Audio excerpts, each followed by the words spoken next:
میرے مسلمانوں کلیجہ تھام لو، میرے بھائیوں میرے بہنوں، یہ کیسے میں بیان کروں کہ وہ نبی جو میدان کارزار میں اپنی بہادری کے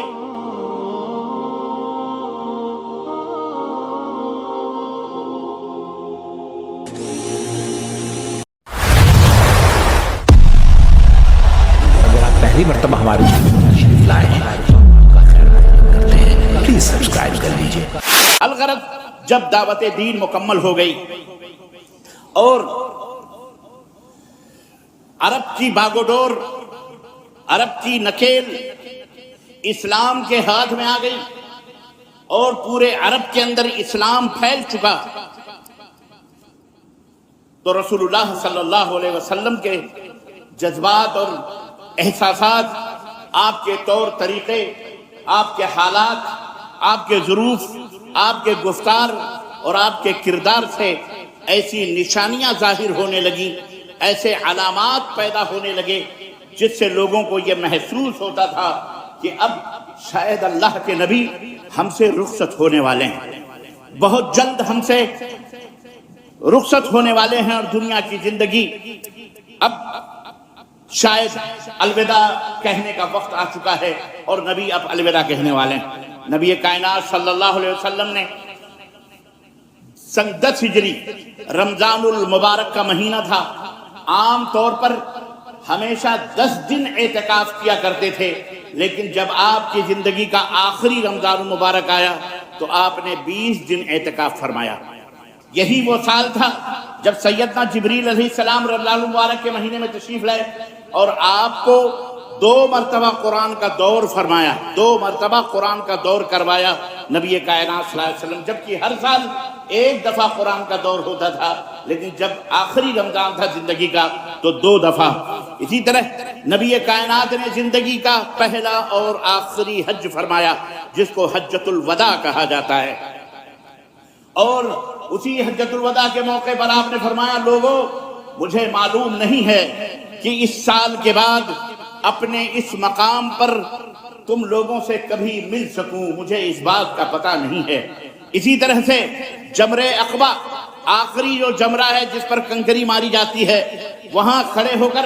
آپ صلی اللہ علیہ وسلم نے فرمایا، خذوا عنی مناسککم، اے لوگو ہم سے حج کے طریقے سیکھ لو، اس لیے کہ غالباً آئندہ سال پھر اس جگہ پر ہماری تمہاری ملاقات نہ ہو سکے۔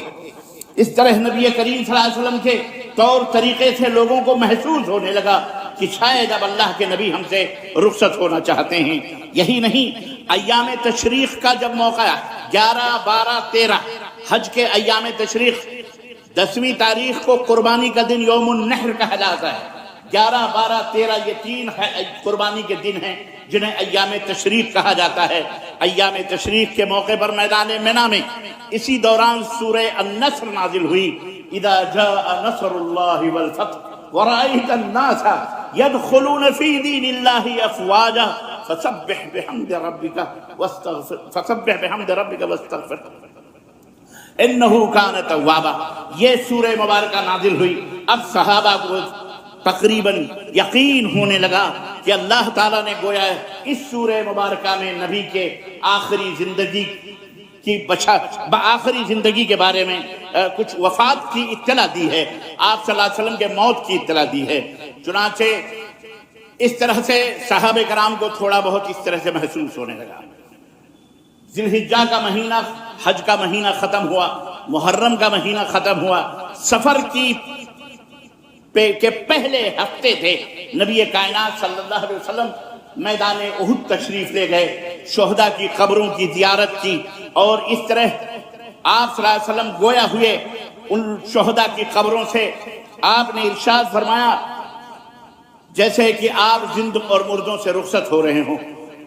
اور آپ نے ان کے لیے دعا فرمائی، اور ایسی دعا فرمائی کہ جیسے کہ اب یہ ان کی شہداء احد سے بھی آخری ملاقات ہو۔ اور پھر آپ مسجد نبوی تشریف لائے، اور تشریف لانے کے بعد آپ نے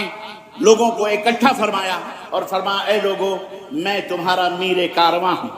تم پر گواہ ہوں، واللہ اس وقت میں اپنی آنکھوں سے اپنے حوض کو دیکھ رہا ہوں، حوض کوثر کو دیکھ رہا ہوں، مجھے زمین اور زمین کے خزانوں کی کنجیاں عطا کی گئی ہیں، اور واللہ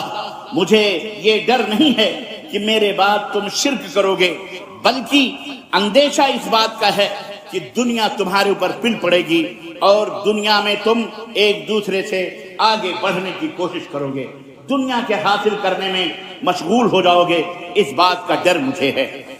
ایک روز آدھی رات کو نبی کائنات صلی اللہ علیہ وسلم چپ چاپ اپنے بستر مبارک سے اٹھے اور بقیع غرقد، جس کو ہم جنت البقیع کہتے ہیں، مسجد نبوی کے جو بغل میں قبرستان ہے مسلمانوں کا، آپ چپ چاپ وہاں تشریف لے گئے، اہل بقیع کے لیے دعائے مغفرت فرمائی اور قبر والوں سے مخاطب ہوئے، اور آپ نے فرمایا اے قبر والو تم پر سلام ہو، تم پر سلام ہو، تم لوگ جس حال میں ہیں اس کے مقابل میں وہ حال مبارک ہو جس میں تم ہو۔ یا فتنے تاریک رات کے ٹکڑوں کی طرح ایک کے پیچھے ایک چلے آ رہے ہیں، ہر آنے والا بعد میں آنے والا جو دن ہے پہلے دن سے زیادہ برا ہے، بعد میں آنے والا جو دن ہے پہلے دن سے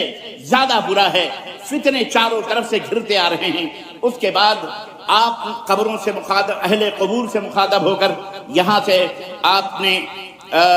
ان کو مخاطب کرتے ہوئے یہ بھی بشارت دی کہ بہت قریب ہے کہ میں تمہارے درمیان پہنچنے والا ہوں۔ اللہ اس طرح نبی کریم صلی اللہ علیہ وسلم کے، جیسا کہ میں نے بتایا، حالات سے لوگوں کو پتہ چلنے لگا تھا کہ اب نبی کریم ہمارے درمیان رہنے والے نہیں۔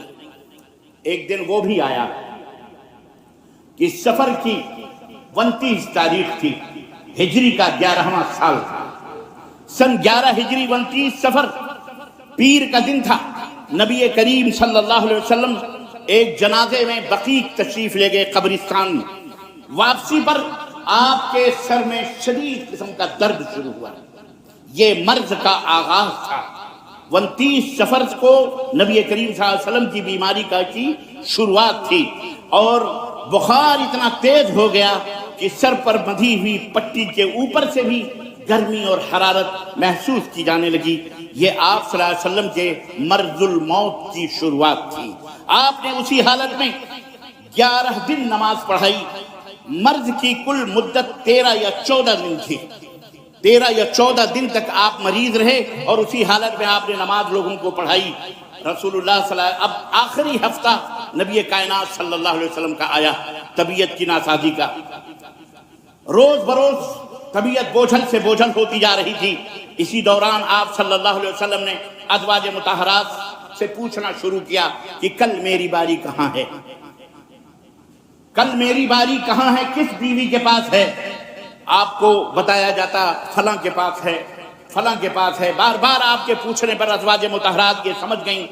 آپ پوچھا کرتے تھے کہ عائشہ کی باری کب آئے گی؟ اللہ اکبر، عائشہ کی باری کب آئے گی؟ ازواج مطہرات سمجھ گئیں کہ نبی کائنات صلی اللہ علیہ وسلم کا دل یہ کہتا ہے کہ وہ عائشہ کے پاس جائیں۔ تو آپ تمام ازواج مطہرات نے مل کر کہا ہے اللہ کے نبی، آپ جہاں رہنا پسند کریں، ہم سب اپنے دل سے آپ کو اجازت دیتے ہیں، آپ وہاں رہیں۔ چنانچہ انہوں نے اجازت دی اور آپ صلی اللہ علیہ وسلم نے کہا مجھے عائشہ کے گھر لے کے چلو۔ منظر ایسا تھا کہ سیدہ عائشہ رضی اللہ تعالی عنہا وہ خوش نصیب زوجہ محترمہ ام المومنین تھیں کہ جن کے مکان میں نبی کریم منتقل ہوئے، اور منتقل کس انداز سے ہوئے؟ میرے مسلمانوں کلیجہ تھام لو، میرے بھائیوں، میرے بہنوں، یہ کیسے میں بیان کروں کہ وہ نبی جو میدان کارزار میں اپنی بہادری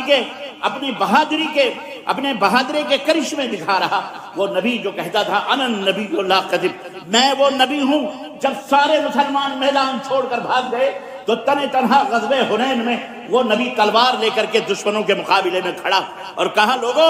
میں نبی ہوں، میں جھوٹا نہیں، انا ابن عبد المطلب کا بیٹا ہوں، آؤ جسے اپنے تلوار کے ہنر آزمانے ہیں، آ جاؤ میدان میں۔ صحابہ کرام کہتے ہیں رب کعبہ کی قسم ہے ہم نے اس دن نبی سے بہادر کوئی نہیں دیکھا۔ وہ نبی، آج بیماری کی حالت یہ ہے کہ روایات کے اندر آتا ہے کہ حضرت فضل ابن عباس جو آپ کے چچیرے بھائی تھے، اور حضرت علی ابن ابی طالب جو آپ کے داماد بھی تھے، اور چچیرے بھائی تھے، ان دونوں نے بغلوں سے نبی کائنات کو پکڑا ہوا تھا، سر پر پٹی بندھی ہوئی تھی اور نبی کائنات ٹیک لگائے ہوئے تھے اور قدم مبارک زمین سے گھجٹ رہے تھے۔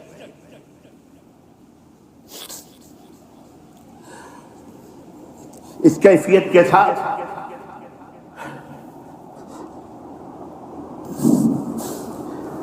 پیغمبر اسلام سیدہ عائشہ کے مکان میں تشریف لائے